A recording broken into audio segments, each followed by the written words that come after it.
ఈరోజు నేను ఒక instant simple tasty and easy రెసిపీని చూపించబోతున్నాను. ఈ రెసిపీని ఎక్కువగా మనము పెళ్ళిళ్ళలో చూస్తూ ఉంటామండి. ఆ రెసిపీనే సేమియా కేసరి అండి.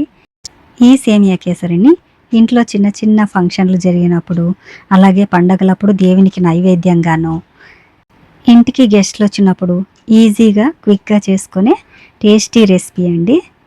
ఈ సేమియా కేసరిని కరెక్ట్ ప్రాసెస్లో చేయకపోతే సేమియా ఉడకకుండా ఉండడము, లేదా సేమియా ముద్దగా కావడము అలా జరుగుతుందండి. అలా కాకుండా ఉండాలంటే ఈ వీడియోలో మీకు చిన్న చిన్న టిప్స్తో ఈ సేమియా కేసరిని పర్ఫెక్ట్గా ఎలా చేసుకోవాలో చూపిస్తానండి. సింపుల్గా చాలా ఈజీగా చేసేసుకోవచ్చు. ఇంకెందుకు ఆలస్యం, ప్రిపేర్ చేసేద్దామా?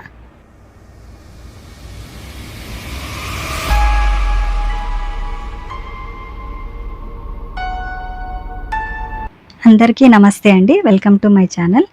ఇక్కడ నేను కప్పు సేమియాని తీసుకున్నాను. కప్పు సేమియాకు 3/4 కప్పు దాకా చక్కెర తీసుకోవాలి. ఇక మిగతావి డ్రై ఫ్రూట్స్ అండి. మీకు నచ్చిన డ్రై ఫ్రూట్స్ అన్నీ వేసుకోవచ్చు అండి. నేనైతే ఇక్కడ పిస్తా పలుకులు, కాజు, కిస్మిస్లు తీసుకున్నాను.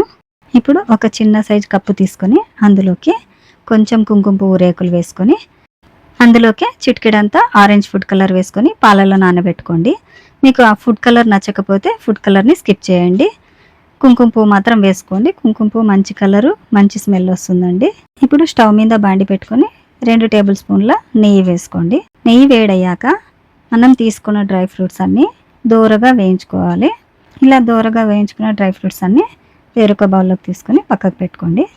తర్వాత అదే నెయ్యిలోకి మనం తీసుకున్న కప్పు సేమియాని వేసి లో ఫ్లేమ్లో దోరగా వేయించుకోవాలండి. నేను ఇక్కడ నార్మల్ సేమియానే తీసుకున్నాను, రోస్టెడ్ సేమియా కాదు. సేమియా దోరగా వేగితేనే సేమియా కేసరి పర్ఫెక్ట్గా వస్తుందండి. ఇప్పుడు వేరొక పాన్ తీసుకొని అందులోకి ఒక 1/2 టీ స్పూన్ దాకా నెయ్యి వేసి మనం తీసుకున్న కప్పు సేమియాకి 2 కప్పుల నీళ్లు తీసుకోవాలండి. ఖచ్చితంగా 2 కప్పుల నీళ్లు తీసుకోవాలి. ఇలా ఎసరు పోసుకొని మూత పెట్టేసి మరిగించుకోవాలండి. ఎసరు బాగా మరిగేటప్పుడు అందులోకి మనం నానబెట్టుకున్న కుంకుమ పువ్వు ఫుడ్ కలర్ ఉంది కదండి, అది వేసేయండి. అది వేసేసి ఒకసారి ఇలా కలిపేసి తర్వాత మనం రోస్ట్ చేసి పెట్టుకున్న సేమియాని వేసుకోవాలి. సేమియాను కలుపుతూ ఉడికించుకోవాలండి. మీడియం ఫ్లేమ్లో పెట్టుకోవాలి మంటను. ఇలా కలుపుతూ సేమియా పూర్తిగా ఉడికే వరకు ఉడికించుకోవాలండి. సేమియా ఉడకకుండానే మనం చక్కెర వేసామంటే సేమియా అస్సలు సరిగ్గా ఉడకదు, పలుకు పలుకుగా వచ్చేస్తుందండి. అలా కాకుండా సేమియాను ముందుగానే పర్ఫెక్ట్గా మెత్తగా ఉడికించుకోవాలి. మెత్తగా ఉడికిన తర్వాత మనం తీసుకున్న సేమియాకు 3/4 కప్పు దాకా చక్కెర వేసుకొని ఇప్పుడు కలుపుకోవాలండి. ఇలా బాగా కలుపుకున్న తర్వాత జ్యూసీగా అవుతుంది చూడండి. నేను ఈ సేమియా కేసరిని 2-3 విధాలుగా ట్రై చేసి పర్ఫెక్ట్గా వచ్చిన తర్వాతే ఈ రెసిపీని నేను మీతో షేర్ చేస్తున్నాను. చూడండి, ఇలా జ్యూసీగా అవుతుంది. ఇలా మొత్తం ఉడికించుకోవాలి.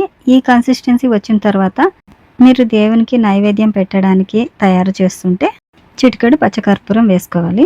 ఇక చివరగా ఇలాచీ పౌడర్ వేసుకొని ఒకసారి బాగా కలుపుకొని మనం వేయించి పెట్టుకున్న డ్రై ఫ్రూట్స్ని వేసుకోవాలి. ఇందులో నేను 3/4 వంతు వేస్తున్నాను. ఇంకొక కొన్ని వచ్చేసి గార్నిష్ కోసం తీసానండి. సేమియా కేసరి ఈ కన్సిస్టెన్సీ వచ్చిన తర్వాతే స్టవ్ ఆఫ్ చేసేసేయండి. చల్లారిన తర్వాత పర్ఫెక్ట్గా రెడీ అవుతుంది.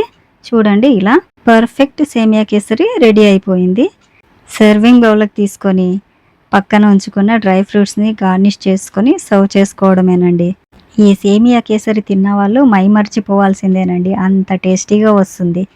మీరు కూడా ఈ చిన్న చిన్న టిప్స్తో ఈ సేమియా కేసరి తయారు చేసి ఎలా వచ్చిందో నా కమెంట్ సెక్షన్లో చెప్పడం మర్చిపోకండి. మరిన్ని interesting, tasty and easy recipes కోసం మన ఆర్డీజీ పిల్ల ఛానల్ని సబ్స్క్రైబ్ చేసుకోండి. వీడియో నచ్చితే లైక్ చేయండి. లైక్ చేస్తే ఈ వీడియో మరికొంతమందికి చేరుతుంది. అలాగే మీ ఫ్రెండ్స్ అండ్ ఫ్యామిలీకి షేర్ చేయండి. మీకేమైనా రెసిపీస్ కావాలన్నా కమెంట్లో చెప్పండి, నేను వీడియో ఛానల్లో పోస్ట్ చేస్తాను. Thanks for watching.